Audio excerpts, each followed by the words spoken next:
Harold and the Purple Crayon by Crockett Johnson.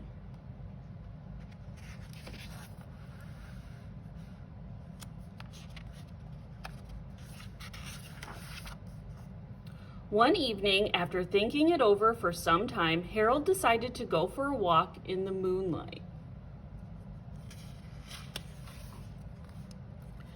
There wasn't any moon, and Harold needed a moon for a walk in the moonlight, and he needed something to walk on. He made a long, straight path so he wouldn't get lost, and he set off on his walk, taking his big purple crayon with him. But he didn't seem to be getting anywhere on the long, straight path, so he left the path for a shortcut across a field, and the moon went with him. The shortcut led right to where Harold thought a forest ought to be. He didn't want to get lost in the woods, so he made a very small forest with just one tree in it. It turned out to be an apple tree. The apples would be very tasty, Harold thought, when they got red. So he put a frightening dragon under the tree to guard the apples.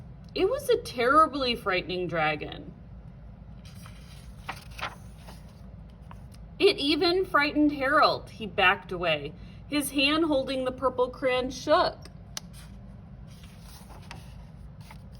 Suddenly he realized what was happening. But by then, Harold was over his head in an ocean. He came up thinking fast, and in no time he was climbing aboard a trim little boat. He quickly set sail, and the moon sailed along with him. After he had sailed long enough, Harold made land without much trouble. He stepped ashore on the beach, wondering where he was.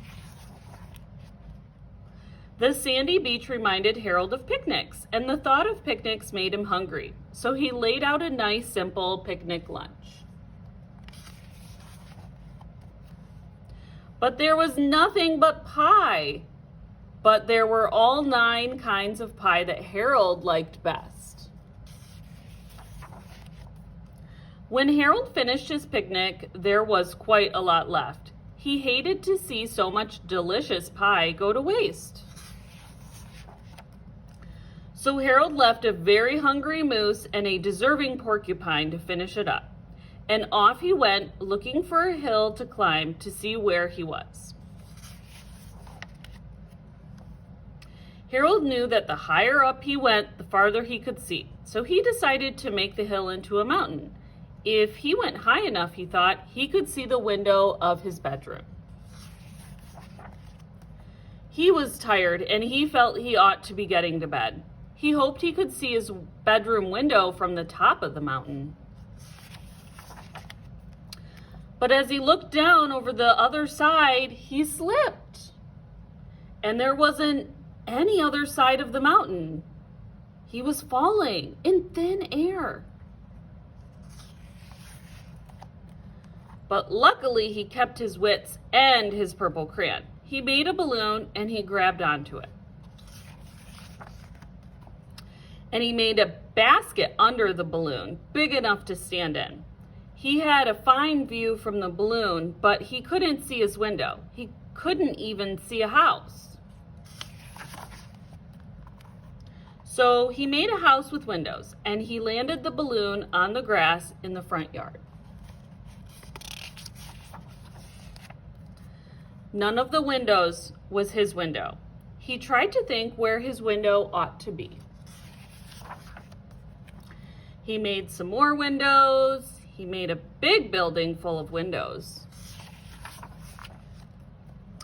He made lots of buildings full of windows. He made a whole city full of windows. But none of the windows was his window. He couldn't think where it might be.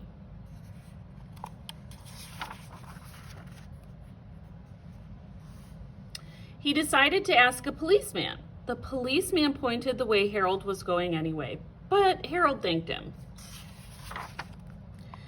And he walked along with the moon, wishing he was in his room and in his bed. Then suddenly, Harold remembered. He remembered where his bedroom window was when there was a moon. It was always right around the moon. And then Harold made his bed. He got in it and he drew up the covers.